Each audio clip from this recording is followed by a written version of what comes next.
আমাদের মূল উদ্দেশ্য হচ্ছে আমাদের দল মমতা বন্দ্যোপাধ্যায়ের নেতৃত্বে যে ২১শে জুলাই শহীদ তর্পণ কর্মসূচি রয়েছে তার প্রাথমিক কাজ, অর্থাৎ আমরা আইন মেনে যেমন পুলিশের কাছে আমরা অনুমতি চেয়েছি, পাশাপাশি এই জায়গাটিতে ঠিক কোথায় কি হবে এবার একটু শাখা সংগঠন গণসংগঠনের তরফ থেকেও একটু অনুরোধ আছে, তাদের একটু জায়গা দেয়া, তাদের একটা আলাদা একটা মঞ্চ বা স্মারক ইত্যাদি, মানে টেকনিক্যালি সেগুলো হয় কি হয় না সেগুলো সবাই খতিয়ে দেখছেন।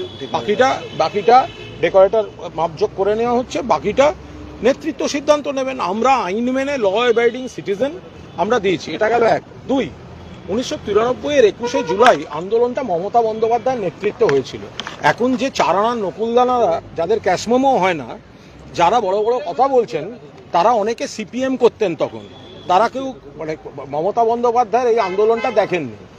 সেই দিনকে কারুর আমাদের না সচিত্র পরিচয়পত্র ছিল না, no I card no vote বলে মমতা বন্দ্যোপাধ্যায় এটা শুরু করেছিলেন। সেই সমাবেশে গুলি চালিয়ে 14 জনকে মেরেছে এই সিপিএম এর সরকার। 13টি বডি আইডেন্টিফাইড, একজন আনআইডেন্টিফাইড।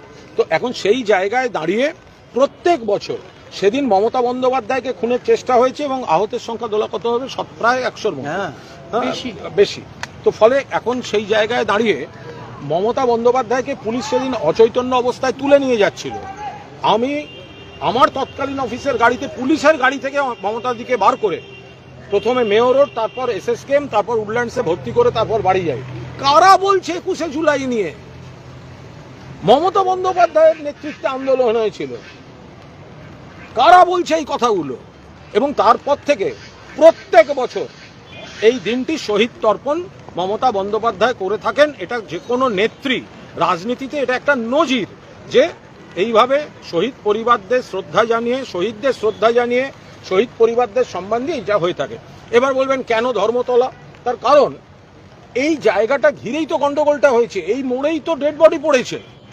ফলে যে ঘটনাস্থল এই যাবৎকালে সব থেকে বড় গণহত্যা কলকাতার উপর, যেখানে ডেড বডি পড়েছিল, তো সেইখানেই শহীদ তর্পণ হয়।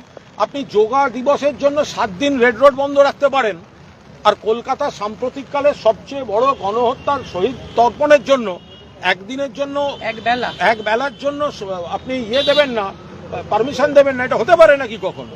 আর